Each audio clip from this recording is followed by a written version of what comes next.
Know What You Did Last Summer just got a reboot, so it's time to look back on all 4 movies and rank them from my least favorite to my favorite.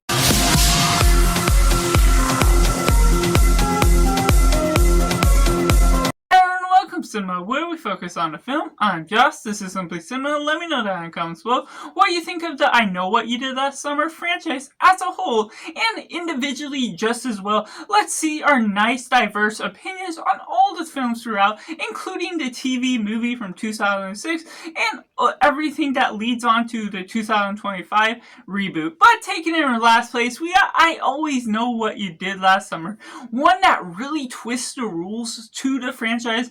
It has a lower budget because it's a TV movie, but of course with horror movies, they never needed anything that was spectacular within its budget. It never went big within what it's doing, so it's fine with some location settings, everything that's following about. There's some good tracking with what you're doing with the camera and certain shots that spread out with some good cinematography, but there's also certain aspects to the story that did get me intrigued by the mystery.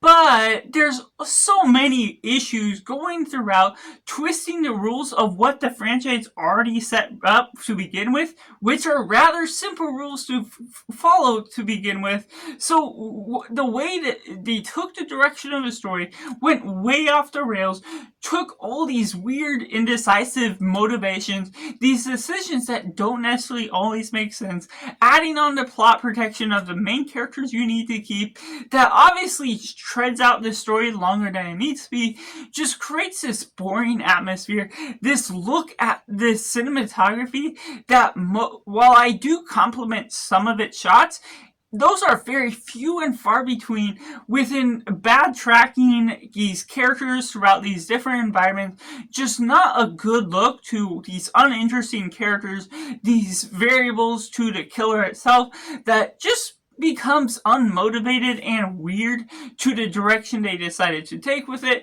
being desperate to take on another entry. But the way you're all following about this, while you're getting certain aspects that can be okay at best, the nature of some of the editing creates some of these cinematic effects that are very unnecessary, very distracting, and the nature of some aspects with a panning across the landscape to transition from one scene to another just adds on to the runtime that is very unnecessary. And despite it being a quicker type of film, it just feels overlong for the stretch of having to waste your time throughout all this story has in store for you. Next up, we have I Know What You Did Last Summer, the reboot sequel. The way you're following about this has a good general vibe when you're sort of starting out with where it's taken on. Once again, some of the mystery element is back on board, and I do like the legacy characters returning to the set design, the aspects and dialogue that portray and reference back to the first 2 I Know What You Did movies just do a lot of service to what I'm enjoying out of the film, even though I just got into this series for the first time watching through it.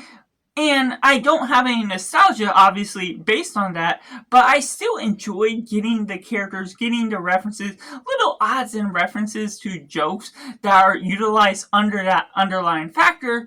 Unfortunately, there's so many variables to the problems. They're just all coming about, all surfacing up with some certain decisions that don't always make sense.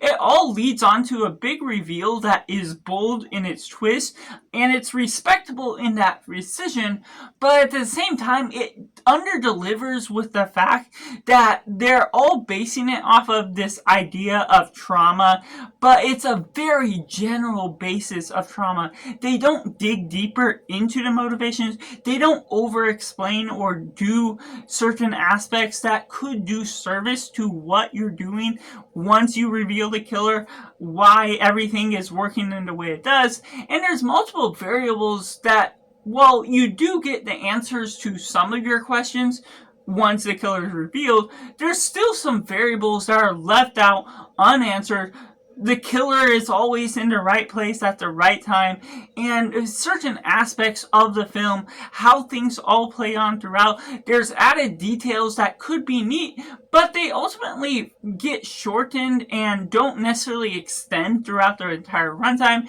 including this podcast girl, other pieces of the puzzle, that the introduction to these characters is very flat and uncompelling to what you're getting hooked onto. So at the end of the day, I'm mostly intrigued by all the legacy characters returning, but one of them isn't there throughout the entire runtime. The other is sort of just has his own type of story, and so he's not necessarily the biggest focus.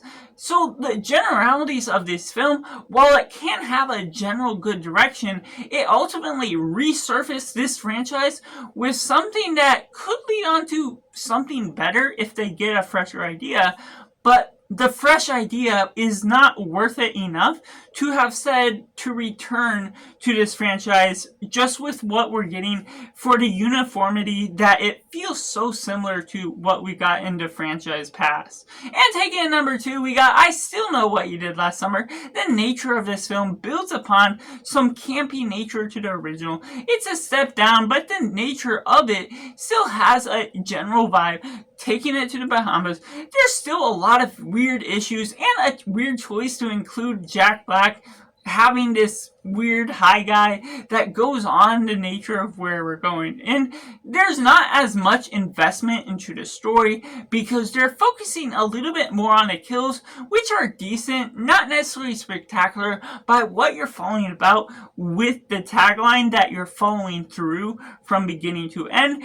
There's certain aspects of the story, I love the desertedness of it, but you never necessarily feel totally isolated because the nature of all the free land that they can run about, try and do all these tricks to get away from the villain, and the villain ultimately, it has a clever sort of design for how they come about to reveal it, and I do enjoy that aspect, but it never comes about with a spectacular story with compelling characters. Even with the return of Julie and her boyfriend, there's not necessarily anything that stands out any more than the first film that carries on some of the same general vibe, but with only having decent kills that are the main focus on it, the story itself lacks the substance to carry and pick up the pace. Which takes me into my number 1 film, I Know What You Did Last Summer. The nature of this original just does service in so many wonders. It's not spectacular by any means. It's campy. It's not on the level of Scream, which came out just a year prior, but still a general idea, being able to track down the mystery of who this killer is. It doesn't get me fully invested. There's some things where screams are done over the top, where these characters are getting scared over nothing. The timing isn't always accurate. Some of the jokes are a little cringe and not necessarily always fitting to the nature of what this story is ultimately leading on to, but the 90s horror vibe is definitely present. It feels nostalgic, even though I only watched these movies for the first time prior to this list, but the nature of it is still enjoyable to some respectable means, and maybe when I go back to revisit every once in a while, unattached to the rest of the franchise, of course, but the variables that build this story together, creating some generalities to what this franchise is starting off with, how it's establishing things, and being able to set up something that's semi-interesting by the means of what it's doing with its story. There's some problems still with the gaslighting of the protagonist, the police not believing anything they're saying, and everything that's all coming about could be easily resolved if things made a lot more sense, or there is stronger motivations provided within the villains themselves.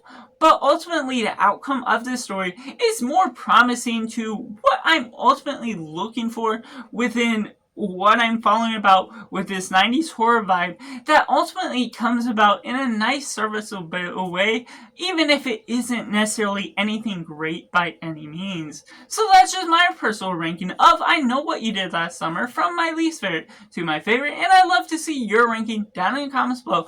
How does your list differ? Or do you like this franchise as a whole? Or there's some things where it's a bit mismatched and you don't necessarily care for any of them?